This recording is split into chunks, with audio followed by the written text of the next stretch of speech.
So in this video, what I want to do is I want to teach you about the iPhone's camera settings so that when you're shooting your child playing a sport or you're shooting their birthday party, you're getting high quality video that will still be high quality in 10 years.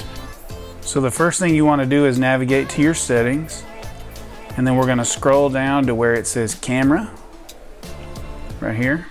So the first thing you want to do is you want to turn grid on, and grid allows you to see which portion of the photo or video that you're recording in. You also want scan QR codes to be on. Now let's look at the record video section. If I tap it, I've got a bunch of formats and sizes that I can record in. So 720 is the smallest quality video that the iPhone will record, and it's recording 30 frames a second. Then you've got 1080 at 30 frames, 1080 at 60 frames, and then you get into 4K. Now there towards the bottom it tells you the size files that each makes. So if you're doing 720, it says 40 megabytes at 720 30 frames for a minute of video. Right, you can see if we went 4K 60 frames, that's going to be 400 megabytes, so you'll fill your phone up fast. So here's what I would tell you. If you're recording something that you just want to text to somebody that's not important, you can just go here to 720 at 30. It'll text super easy to them, but they'll get the point. If you're recording something real quick that you want, but it's not going to be texted, it's important to you, you could go 1080 at 30, that's high definition.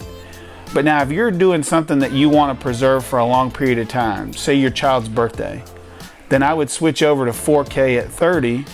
You really don't need 60 unless you're doing slow motion. 60 frames a second is for slow motion. So when you look at 4K and 30, in 10 years, that's still going to be a decent quality video. We'll be at 8K by then, but that's a whole lot better than just 1080. So when you get down here to where it says formats right here, you've got two formats you can record in on the iPhone. High efficiency makes the file sizes smaller. Most compatible, the file sizes will be larger, but more people can open them. So I really wouldn't worry too much about this. I would put it on high efficiency so you don't fill up the hard drive on your phone, and most people will be able to see the videos you send them.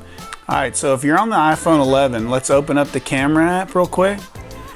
And one thing you'll notice at the top right, it's telling me the quality of video that I'm shooting in.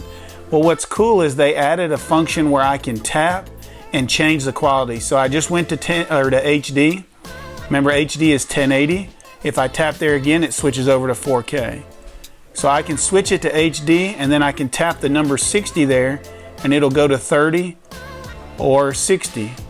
I can come over here to 4K and change it 24, 30, and 60. So I can change it right here in the app.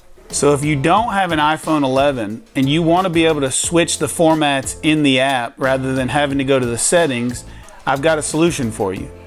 I found this Moment app right here. So you may want to go download it if you do a lot of video. It's pretty cool. So if I open this app, it also gives me the same choices that are within the settings app, but right here in the camera. So at the top, you see where it says 720, I can tap it and change it to 1080, or I can tap it and go to 4K, right? Now on the right side, I can change the frames a second also. So 1080 and 24, 1080 and 30, 1080 and 48, 1080 and 60, and then 1080 and 120. So this app, and then 1080 and 240. So this app gives you a lot more options than the regular iPhone camera app.